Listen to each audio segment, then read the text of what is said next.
고향은 첫 감각을 심어준 곳이다.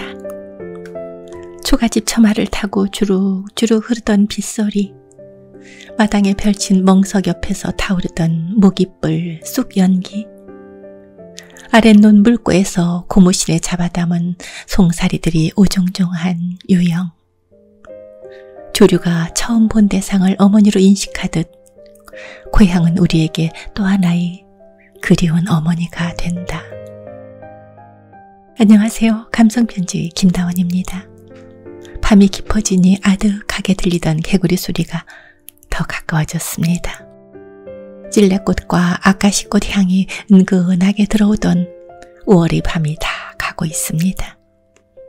오늘은 윤성희 평론가가 여러분을 그리운 고향으로 데려갑니다. 구독과 좋아요를 주시면 제가 더 큰 용기를 얻습니다.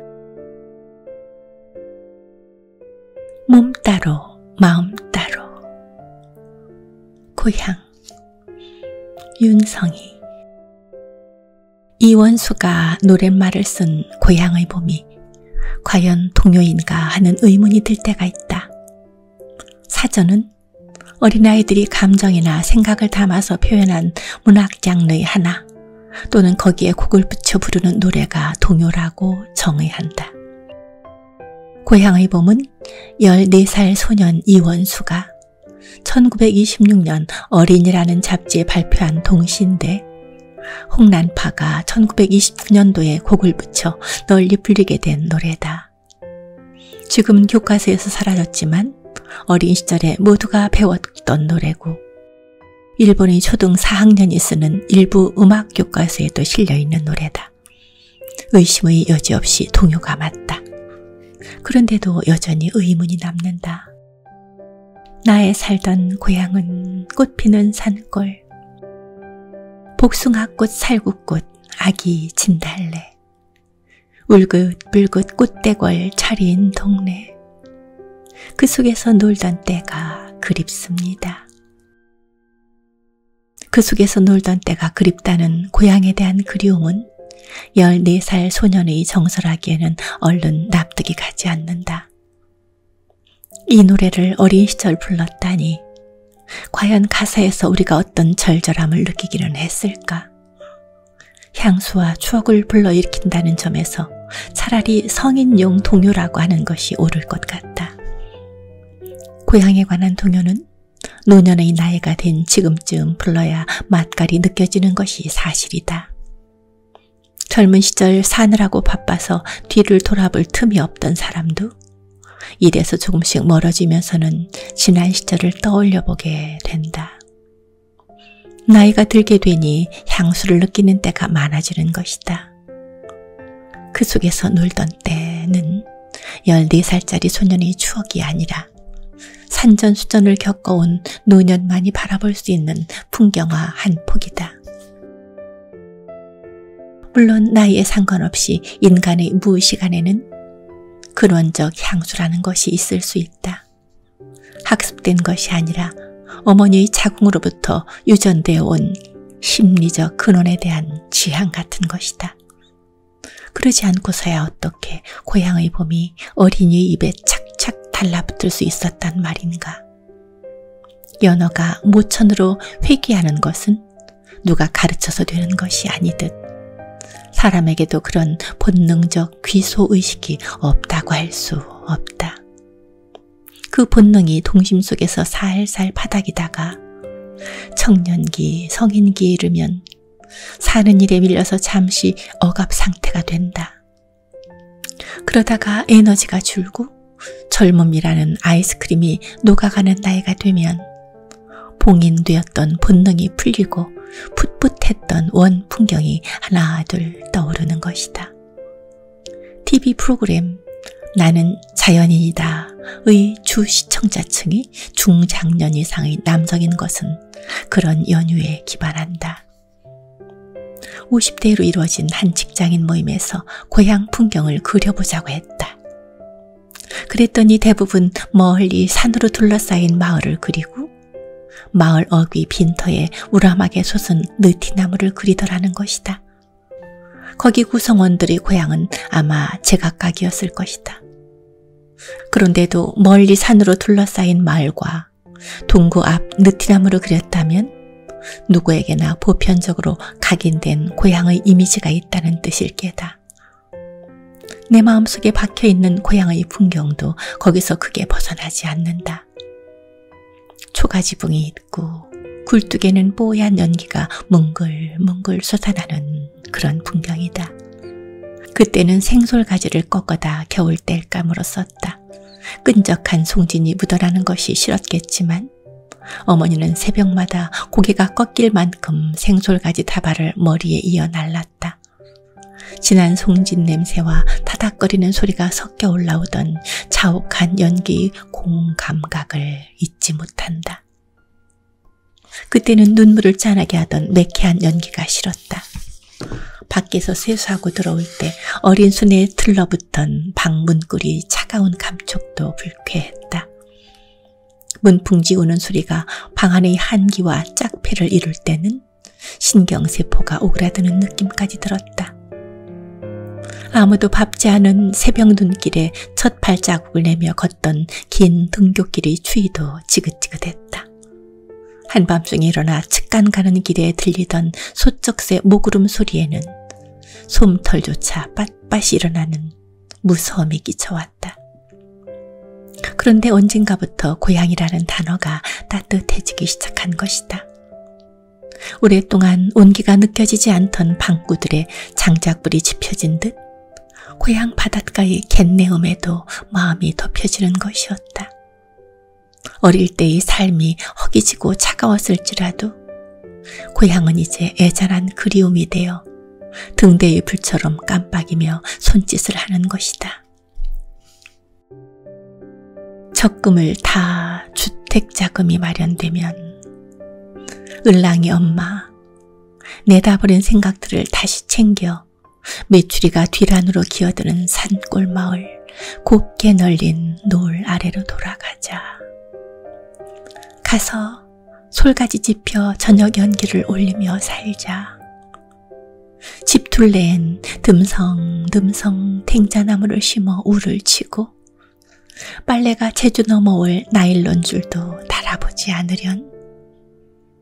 겨울잠을 자는 농구들을 깨워 새로 모아놓고 묵은 화로는 닦아서 환한 얼굴을 불러내야겠지. 밤이면 흔들리는 불빛 아래 새끼줄같이 긴 시를 쓰면서 달빛 분주히 쫓겨가는 새벽녘이면 제일 먼저 일어나 냇가 풀숲에다 염소를 끌어다 놔야겠지. 눈 감으면 언제라도 맑은 하늘이 숨쉬는 고향의 개울가.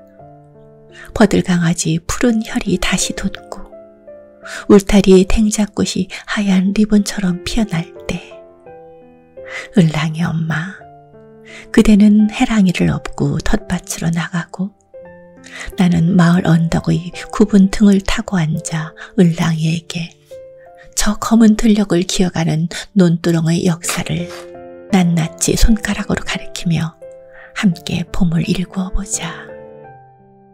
김영남의 초향입니다.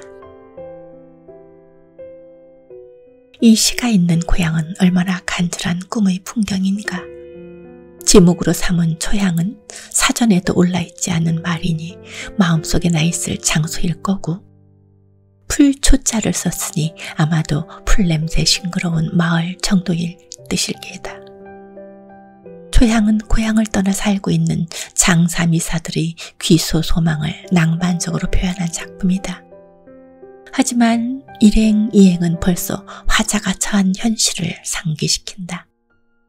소망이 실현되기 위해서는 적금을 타 주택자금이 마련되면 이라는 전제가 충족되어야 한다.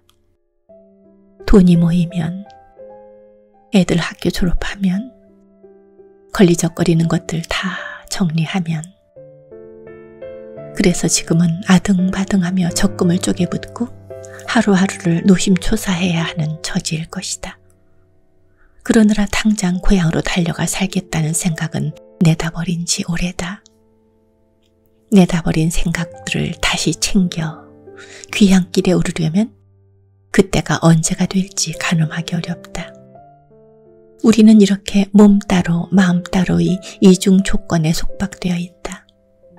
눈 감으면 언제라도 맑은 하늘이 숨쉬는 고향의 개울가나 울타리 탱자꽃을 꺼내보는 것으로 꿈의 풍경을 어루만질 뿐이다. 나이가 들어도 삶이 시릴 때가 있다. 그럴 때 마음 둘 곳 하나쯤을 꺼내볼 수 있는 것만으로도 고향은 위안이 된다. 고향은 첫 감각을 심어준 곳이다.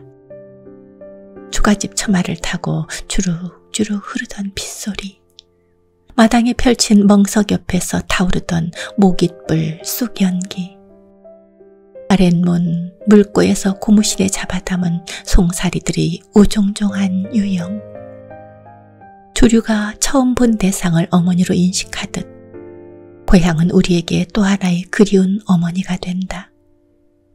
어머니를 찾아가는 것처럼 우리는 고향을 찾아간다. 등대를 따라, 등대의 손짓을 따라 고향에 가서 첫 감각이었던 마음의 원재료를 되새기면서 안식을 느끼는 것이다. 그래서 고향은 커렌시아가 된다.